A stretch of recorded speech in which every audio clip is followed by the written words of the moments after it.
La unidad de la Iglesia de Dios no está basada en intereses humanos. El fundamento que sostiene la unidad de la Iglesia del Señor y los ligamentos que unen a sus miembros unos a otros no son simpatías personales ni afinidades ideológicas. La unidad de los que creen en el Señor Jesucristo se basa y se sostiene incluso en mucho más que en afinidades teológicas. La unidad de la Iglesia del Señor Jesucristo es una unidad de ser, es una unidad de esencia, de carácter, de filialidad espiritual inalterable e indestructible. Es una unidad parecida a la unidad de la familia por la filiación biológica, pero mucho más poderosa. A partir de la siguiente exposición, nos dispondremos a presentar este tema de la manera más clara y sencilla posible. Le animamos a seguir nuestra serie.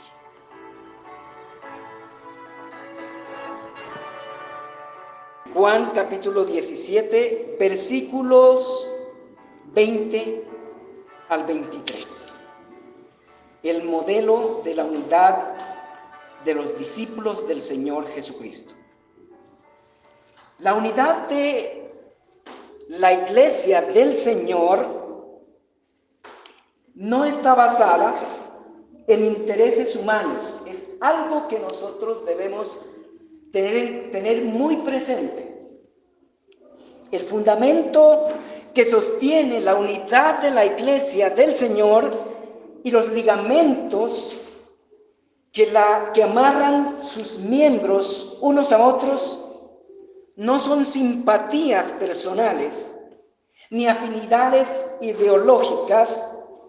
La unidad de los que creen en el Señor Jesucristo se basa y se sostiene incluso en mucho más que en afinidades teológicas. La unidad de la Iglesia del Señor Jesucristo es una unidad de ser, es una unidad de esencia, de carácter, de filialidad espiritual inalterable e indestructible. La unidad entre los que creen verdaderamente en el Señor Jesucristo es una unidad parecida a la unidad de la familia por la filialidad biológica, pero es mucho más poderosa que ella. Todos experimentamos que hay una fuerza en nuestra familia biológica que nos une unos con otros, que es difícil romperla, incluso no se puede romper ni siquiera por los conflictos que surgen entre familia. La unidad de la familia biológica o la familia natural es un reflejo tenue de la unidad que caracteriza a la familia divina, a los hijos de Dios, aquellos que verdaderamente creen en el Señor Jesucristo. La unidad de la Iglesia del Señor, que es la familia de Dios, es parecida a la unidad de la familia por la filialidad biológica, pero es mucho, mucho más poderosa que ella. Vamos al texto. Leámoslo. Juan capítulo 17, versículo 20. Dice: mas no ruego solamente por estos, sino también por los que han de creer en mí por la palabra de ellos, para que todos sean uno como tú, oh Padre, en mí y yo en ti, que también ellos sean uno en nosotros, para que el mundo crea que tú me enviaste. La gloria que me diste yo les he dado, para que sean uno, así como nosotros somos uno. Yo en ellos y tú en mí, para que sean perfectos en unidad, para que el mundo conozca que tú me enviaste y que los has amado a ellos como también a mí me has amado. Estos versículos que acabamos de leer, en ellos vemos al Señor Jesucristo rogando por la unidad de su iglesia. Eso es claro, ¿verdad? Este ruego incluye a todos cuantos habían de creer en Él por la palabra de los apóstoles. El motivo de este ruego es lo que el mismo Señor Jesucristo deseaba que fueran todos los que creyeran en Él, pero no es una petición, pueden notarlo, no es una petición dirigida a la iglesia como lo es la petición que encontramos en 1 Corintios capítulo 1, versículo 10. Su ruego, el ruego del Señor, fue dirigido al Padre Dios, lo cual le da un gran peso teológico y práctico que debemos contemplar con toda la atención que se merece esto. Los 4 versículos que acabamos de leer constituyen un paralelismo progresivo. Es un estilo hebreo. Los hebreos no siempre escribían de manera consecutiva, sino que escribían en paralelos o en espirales, que es una forma de escribir muy diferente a la forma de escribir los latinos.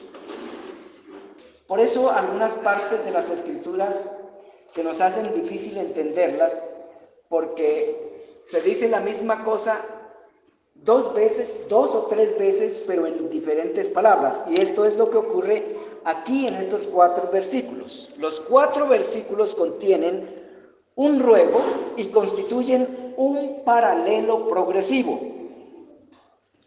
El ruego que está escrito en estos versículos tiene 2 partes.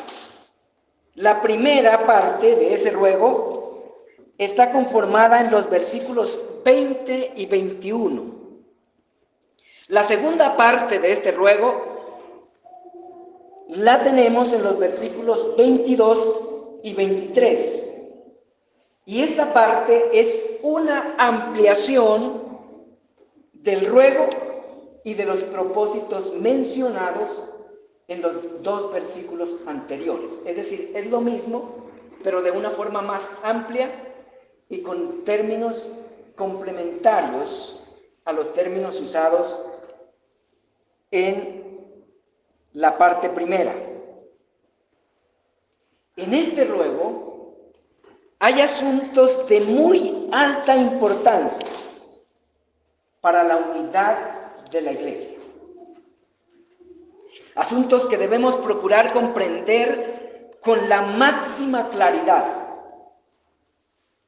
Procuraré exponer el contenido de este ruego asunto por asunto, con el fin de lograr una comprensión lo más clara posible para todos. Y en esta ocasión, hermanos y hermanas, me detendré en la petición como es presentada en los versículos 20 y 21 y la forma de lo pedido.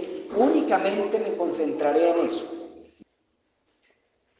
¿Qué pidió el Señor Jesús al Padre según el versículo 20 y 21? Pidió que todos los que creyeran en Él por la palabra de sus apóstoles fueran uno como el Padre y Él son. El Señor Jesucristo pidió que todos los que creyeran en Él por la palabra de sus apóstoles fueran uno como el Padre es en Él y Él en el Padre. ¿Pueden imaginar, hermanos, lo que esto significa? Solo concéntrese un poquito en esas palabritas y traten de imaginar lo que eso significa. Lo que el Señor Jesucristo pidió al Padre en ese momento es que todos, no una parte, sino que todos los que creyeran en Él, por la palabra de los apóstoles, fueran uno, como el Padre es en Él y Él en el Padre. Estas son las palabras sobre todo las que quiero llamar la atención. La petición del Señor Jesucristo en cuanto a la unidad es que todos los que creyeran en Él fueran uno como Él es en el Padre y el Padre en Él. ¿Alguien tiene una idea qué quiere decir eso? ¿Pueden imaginar, hermanos y hermanas, lo que eso significa? El Señor rogó por la unidad de los que habían de creer en Él, pero rogó que esa unidad fuera conforme a un modelo específico. Rogó también por el carácter de esa unidad que deseaba ver entre ellos. La unidad que el Señor Jesucristo pidió al Padre para sus discípulos no es una unidad como la que los hombres procuramos construir. Es muy diferente. ¿Cómo es la unidad que los hombres procuramos construir? La unidad que los hombres procuramos construir es una unidad basada en nuestros puntos de vista particulares o en nuestros intereses personales, muchas veces ocultos. La unidad que el Señor Jesucristo pidió que hubiera entre los que creyeran en Él es como la unidad que hay entre el Padre y el Hijo. Esa no es una unidad cualquiera, ¿verdad? Es una unidad con unas características sumamente singulares, únicas. De acuerdo a lo que leemos en esos versículos, el modelo que el Señor Jesucristo escogió para la unidad de su iglesia o de los que habían de creer en Él por la doctrina de los apóstoles, ese modelo de unidad que el Señor pidió para su iglesia es Dios mismo, la unidad que hay en la Trinidad, aunque aquí se menciona solo Él y el Padre, no menciona el Espíritu Santo, pero sin duda podemos inferir que la unidad que tenía en mente el Señor Jesucristo era esa unidad que hay entre las tres personas divinas. ¿Cómo es la unidad que hay entre el Padre y el Señor Jesucristo? La unidad que hay entre el Padre y el Señor Jesucristo no es una unidad casual, superficial. La unidad que hay entre el Padre y el Señor Jesucristo no es una unidad casual, superficial. Aquí probablemente tenemos una unidad, pero es posible que la unidad que tenemos aquí sea superficial. La unidad que hay entre el Padre y el Señor Jesucristo es una unidad de esencia, es una unidad de carácter, es una unidad de propósito. La naturaleza de los dos es la misma. Las facultades y virtudes del Señor Jesucristo y las del Padre son las mismas. Los propósitos o intereses de los dos son los mismos. Entre ellos no hay diferencia de esencia ni de carácter y tampoco hay diferencia de propósito. Entre dos esposos puede haber diferencia de propósito, incluso diferencias de carácter los hay, ¿verdad?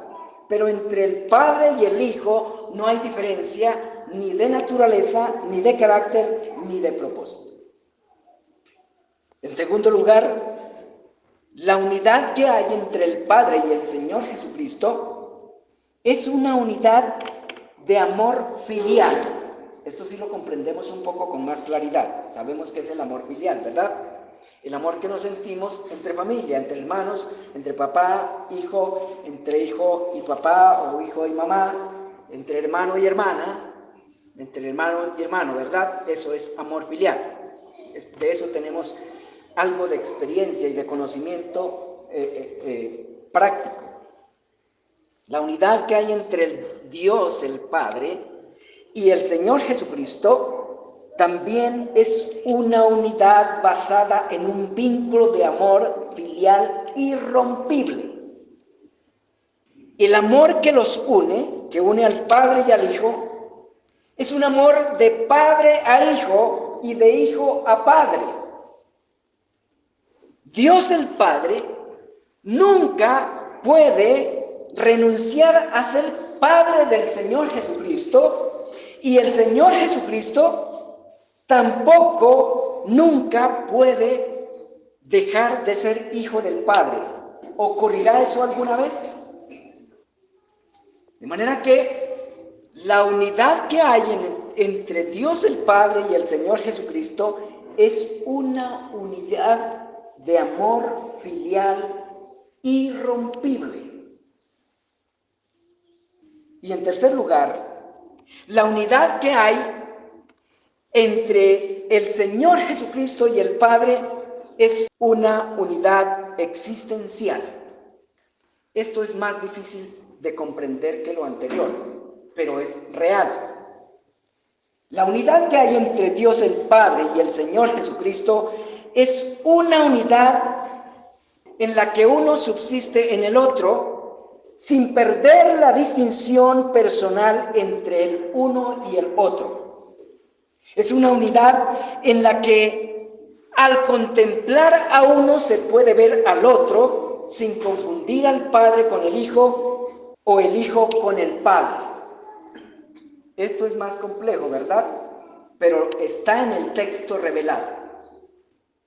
Esa unidad es la que el Señor Jesucristo rogó al Padre que hubiera entre quienes habrían de creer en Él por la doctrina de los apóstoles. Observemos el último detalle del versículo 21. ¿Qué dice? El último detalle del versículo 21. Que también ellos, ¿quiénes son ellos? Los que habían de creer en el Señor Jesucristo por la doctrina de los apóstoles. Que también ellos sean uno en nosotros. Uno en nosotros. ¿Qué quiere decir esto? Esto no es fácil de explicar. Es sumamente difícil. El Señor Jesucristo se menciona aquí, con esas palabras, se menciona a sí mismo y menciona al Padre como un contenedor en el que han de estar todos los que han de creer en Él por la doctrina de sus apóstoles para que sean uno. El Señor Jesucristo se menciona aquí, menciona al Padre como un contenedor en el que es necesario que estén todos los que creen en Él para que sean uno, como ellos lo son. La unidad de los que creen en el Señor ocurre por estar presentes en el Padre y en el Señor Jesucristo. En otras palabras, quiere decir que la unidad de los que creen en el Señor Jesucristo ocurre por estar envueltos y saturados del ser del Padre y del ser del Señor Jesucristo. Estar en el Padre y en el Señor Jesucristo, en la mente del Señor, es vivir en ellos, es vivir de ellos y vivir por ellos y para ellos. La unidad que el Señor pidió a la luz de estos versículos es la unidad que resulta de la restauración de la imagen de Dios en el hombre. Es una unidad que refleja el carácter de Dios en sus funciones, en sus acciones y en sus relaciones. La unidad de los que creen verdaderamente en el Señor Jesucristo es una unidad que se refleja en lo que hacen y la forma en que se relacionan unos a otros. Esto dice mucho ya.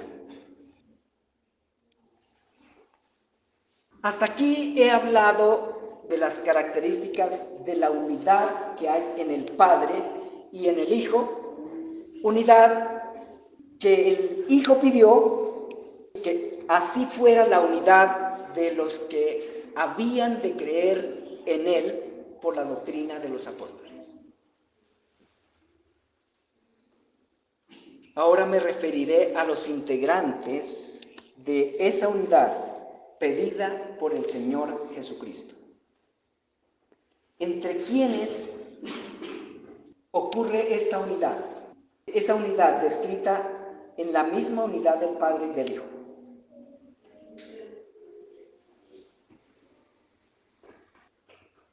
Si el Padre atendió la petición del Señor Jesucristo, esa unidad debe existir realmente tal como la pidió. De lo contrario, podría afirmarse que el Padre Dios no le prestó ni la más mínima atención a la petición de su Hijo. Si no existe tal unidad en la iglesia del Señor, podemos afirmar que el Padre no le prestó atención ni nunca le dio respuesta a la súplica de su Hijo. ¿Entre quiénes pidió el Señor que hubiera esa unidad? ¿Entre quiénes? ¿Cuál es la respuesta? Entre quienes creyeran en Él por la doctrina de sus apóstoles. Esos detalles no hay que pasarlos por alto. No de los apóstoles modernos. Ellos ni siquiera están de acuerdo unos con otros, porque el Cristo del apóstol fulano no se parece al Cristo del otro apóstol, y entre ellos, los apóstoles modernos, les es incluso difícil ponerse de acuerdo en la cristología que predican. De manera que esta unidad ocurre y es real únicamente entre quienes creen verdaderamente en el Señor Jesucristo.